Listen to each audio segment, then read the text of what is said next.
तो पिछले एपिसोड में हमने देखा कि सु यांग हेवनली स्वॉर्ड सेक्ट को डिस्ट्रॉय करते हुए उसके सभी एल्डर्स को मार देता है। अब दिखाया जाता है कि सु यांग अपने सेक्ट में सभी डिसाइपल्स के साथ बैठा हुआ होता है और वह उन सभी को वह बता रहा होता है जो उस डीमन ने सु यांग को बताया होता है। तभी लिनसु आगे आते हुए बोलती है, मास्टर, मेरे ख्याल से उस डीमन को भी इन सब चीजों के बारे में पूरी इंफॉर्मेशन नहीं थी। जो सुनकर सु यांग हैरान हो जाता है। तभी लिनसु उसे बताती है कि आज से 10,000 साल पहले जब उनके टियान सेक्ट पर अटैक हुआ था तब टोटल 9 सेक्ट्स ने मिलकर एक साथ टियान सेक्ट पर अटैक किया था और वह सभी सु यांग के मास्टर द्वारा बनाए गए एक सील को अपने साथ ले गए थे। और जब फाइट के दौरान लिनसु घायल हुई थी तब उसने सुना था कि वह सभी 8 सेक्ट मिलकर किसी सीक्रेट को प्रोटेक्ट करना चाहते थे। लिनसु बोलती है, आखिर वह किस तरह का सीक्रेट है जिसे प्रोटेक्ट करने के लिए दुनिया के 8 सबसे पावरफुल सेक्ट्स ने एक साथ मिलकर टियान सेक्ट पर अटैक किया था।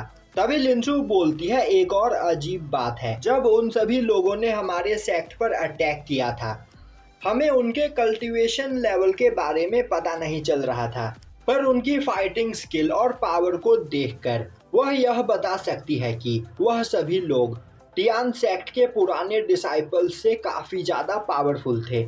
साओ बोलता है, यह सच में काफी ज्यादा अजीब बात है क्योंकि किसी को देखकर ही कोई भी पावरफुल पर्सन उसके कल्टीवेशन लेवल के बारे में बता सकता है। तभी लिनसु बोलती है, उन लोगों के साथ कई सारे डीमंस भी थे और उन सभी लोगों को एक ही पर्सन कंट्रोल कर रहा था, शायद से वह उनका एंसेस्टर था। अब यह सुनकर साओ काफी ज्यादा हैरान होता है और बोलने लगता है, मुझे इन सब चीजों के बारे में पहले कुछ भी नहीं पता था और मैंने कभी नहीं सोचा था कि हमारी यह दुनिया इतनी ज्यादा बड़ी है और यहाँ पर इतने पावरफुल लोग रहते हैं। तभी कॉन्ग उसे बताती है कि हम लोग जिस कॉन्टिनेंट पर रहते हैं इसे टियान युआन कॉन्टिनेंट कहा जाता है और एशियन टाइम में हमारा टियान सेक्ट कॉन्टिनेंट का सबसे पावरफुल सेक्ट हुआ करता था। पर हमारे टियान युआन कॉन्टिनेंट के अलावा यहाँ पर 8 और कॉन्टिनेंट मौजूद है और उन सभी 8 कॉन्टिनेंट के पार एंडलेस डीमन रेलम भी है जिसमें कई सारे पावरफुल डीमंस रहते हैं। अभी क्विंसु बोलती है, यह हो सकता है कि आज से 10,000 साल पहले डीमंस ने पहले 8 कॉन्टिनेंट पर कब्जा किया हो, जिसके बाद वहाँ के 8 सबसे पावरफुल सेक्ट को कंट्रोल करते हुए हमारे टियान सेक्ट पर अटैक किया हो। वहीं बैठा सु यांग सोच रहा होता है, आखिर वह डीमंस यहाँ से कौन सा सील चुरा कर ले गए और आखिर मास्टर ने मुझे उस सील के बारे में कभी बताया क्यों नहीं। और अब सु यांग लिनसु से इस बारे में पूछता है, जिस पर लिनसु उसे बताती है कि जब डीमंस ने सेक्ट पर अटैक किया था तब उसके सीनियर ने उसे वह सील लेकर भागने के लिए कहा था। जो सुनकर वह उस सील को लेकर भाग रही थी, पर तभी पीछे से उस पर किसी ने अटैक किया जिससे वह बेहोश हो गई और उसके हाथ से वह सील नीचे गिर गया। वहीं उस अटैक से वह काफ़ी ज़्यादा घायल हो गई थी और घायल होने के बाद उसकी soul deep sea blue heart में चली गई थी। पर जहाँ तक उसे याद है उस सील को टियान सेक्ट का सबसे पावरफुल पर्सन ही खोल सकता था, जो कि मास्टर सु यांग आप हो। अब सु यांग सोचने लगता है, मेरे मास्टर मुझसे 100 गुना ज्यादा पावरफुल थे तो कोई भी फेरी या डीमन उन्हें नहीं मार सकता है। और तो और सीनियर ब्रदर ने मरने से पहले अपर लैंड में जाने का रास्ता बंद कर दिया था, तो वह सभी डीमंस अपर रेलम में नहीं जा पाए होंगे और 8 कॉन्टिनेंट्स में से कहीं पर छिपे हुए होंगे। पर मुझे अभी भी यहाँ पर कुछ अजीब लग रहा है, आखिर मास्टर ने मुझे कभी उस सील के बारे में कुछ बताया क्यों नहीं। तभी लिनसु आगे आते हुए बोलती है, मास्टर मुझे यहाँ पर कुछ ठीक नहीं लग रहा, मेरे ख्याल से यह सब कुछ डीमंस द्वारा बिछाया गया एक जाल है और कहीं यह सब कुछ आपके मास्टर ही तो नहीं करवा रहे हैं। सु यांग बोलता है, नहीं मेरे मास्टर मुझे हर्ट नहीं कर सकते हैं। तभी कॉन्ग बोलती है, पर मास्टर हमारे टियान सेक्ट में एक टासी ग्रुप भी हुआ करता था जिसके मेंबर्स सबसे ज्यादा पावरफुल थे। सु यांग बोलता है, तुमने बिल्कुल सही कहा, मैंने उनके साथ 1 हफ्ते तक ट्रेनिंग की थी और हर फाइट में उन्होंने मुझे हराया था, पर जैसे ही मैं 10 साल का हुआ वह लोग मुझे कभी नहीं हरा पाए, हमारे बीच हमेशा टाई हुआ। यह सुनते ही साओ हैरान होते हुए बोलता है, मास्टर आखिर आप इतने पावरफुल कैसे हो, मुझे भी बताओ, मैं भी आपकी ही तरह उस टेक्निक का यूज करते हुए सबसे ज्यादा पावरफुल बन जाऊंगा। सुयांग बोलता है, मैंने यहाँ पर किसी भी स्पेशल टेक्निक की प्रैक्टिस नहीं की, मैं पैदा ही इस तरह हुआ था। टाइम के साथ साथ मेरी पावर बढ़ती चली गई, पर मैं कभी भी क्यूआई डिफाइनिंग रैलम से ब्रेक थ्रू नहीं कर पाया। यह सुनकर साओ काफी ज्यादा हैरान होता है।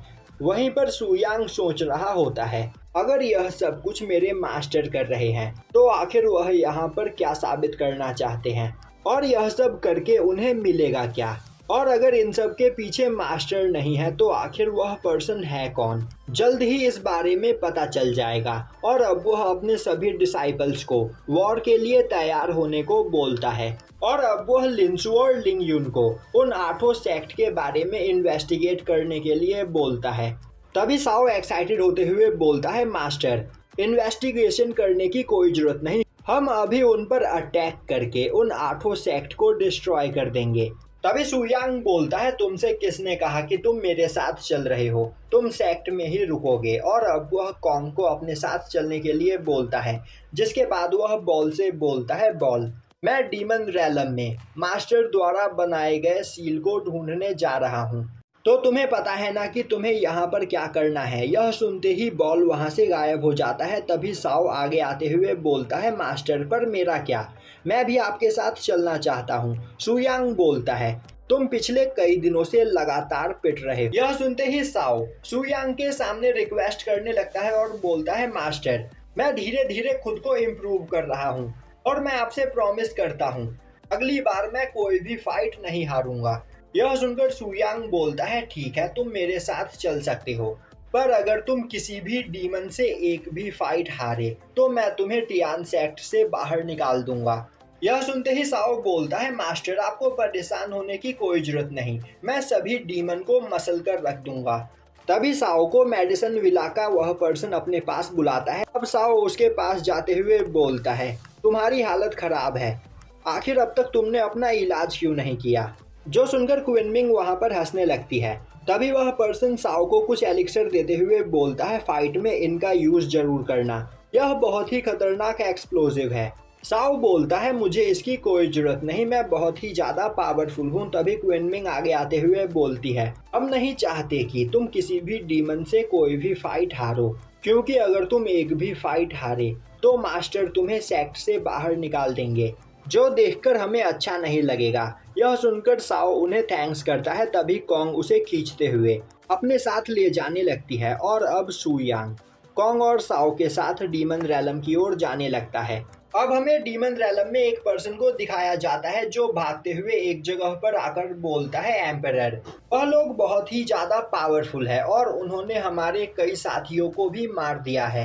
यह सुनते ही डीमन एम्परर उस पर्सन का गला दबाने लगता है। वह पर्सन माफी मांगता है। अब एम्परर उसे एक स्टोन देते हुए बोलता है, इसका यूज करो, चाहे तुम्हारा अपोनेंट यहाँ पर कितना भी पावरफुल क्यों ना हो, इस स्टोन के यूज से वह डिसअपीयर हो जाएगा।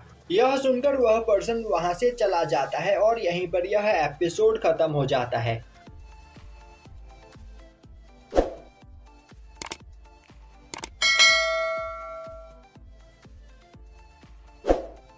बोलता है तो फाइनली यहाँ पर मुझे सेंगसिंग लान उस पर अटैक कर देता है, पर सुयांग काफी आसानी से उसके